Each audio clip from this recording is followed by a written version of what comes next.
Hello everyone, this is Jenny Chen here. Many people have doubts about the coverage rate of drones. They said, Jenny, you must be kidding. What can your little teeny tiny tank do? We all use this kind of giant. You can't even spray a few feet of my land. So let's talk about it today. Technology is advancing, and the drones are not used to spray water. It's time to update the knowledge of some new tech-based sprayers. I think the best way to think about coverage is to imagine that your objective is to plant the crop. By thinking this way, you can get to know the importance of complete and uniform coverage. Tractors or airplanes are sprayed by blanket application, and a lot of pesticides are wasted in the soil or dropped down from the crop leaves. Some of the bugs being even flushed off. I have read some spraying experts' articles and mentioned that large amount of water cover can prevent pesticides from deviating from the crop's target. The DJI spraying drones combines some cutting-edge technology configurations. They have a deeply optimized wind field design, which allows the droplets to be uniform and dense, and easily cover both sides of crop leaves. The newly developed 4-channel electromagnetic flow meter system helps making the spraying effects of each nozzle closer and more uniform.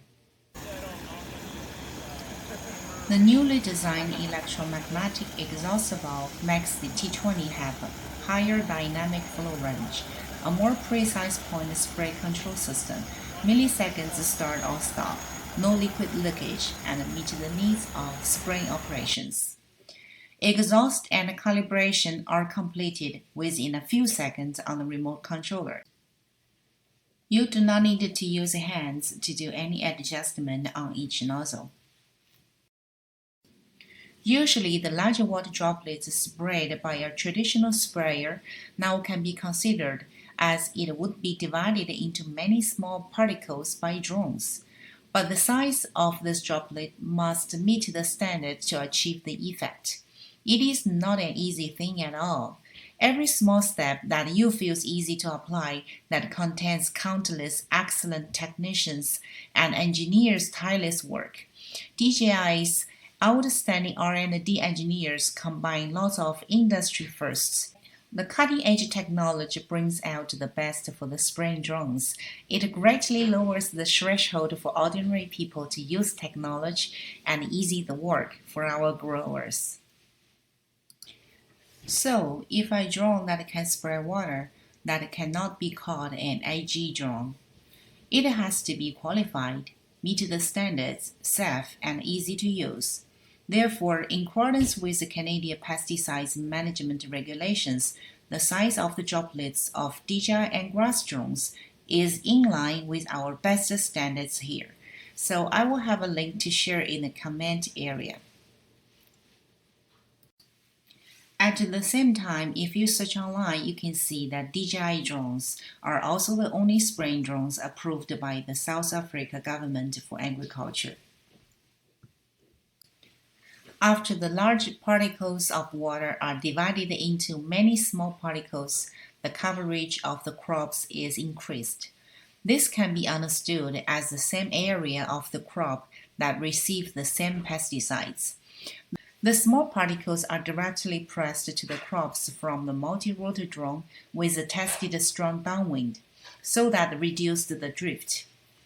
This tech allows the small particles to be evenly attached to the front and back of the crop leaves. DJI not only tested the spraying effect on the front of the leaves, but also paid much attention to the back of the leaves, because that is where bugs usually hide. The national standard is that you need at least 15 particles per square centimeter, and DJI can reach an average of 20 particles at a normal flight speed of 6 meters per second. If some crops require a lot of water, the speed, the height, and the width of the drone can be adjusted on the remote controller. But you can't fly too low. If the drone is too low, the coverage width of the flight will be narrow. The area on both sides of the fan nozzle will not have enough coverage, and the insecticides will not achieve the expected effects, resulting in the waste of pesticides. So it can be understood that DJI Agras drones have not reduced the number of pesticides in the target crop area. The saved parts are coming from waste. The grower can prepare a nurse tank and refill the drone tank after it returns. Its pesticide usage and coverage are only targeted. By reducing the waste of the part that flows into the soil and the part where the leaves fall, it saves the pesticides in places that do not need to be sprayed. If it is a T20, you can easily swap the water tank in 3 seconds without pumping the air into the pipe. It takes about 5 seconds to replace the battery, including the startup time. Thank you so much for watching. If you have any questions, please leave a message or contact us. We'll be very glad to help you choose the right agriculture drone. This is why we're here. See you next time.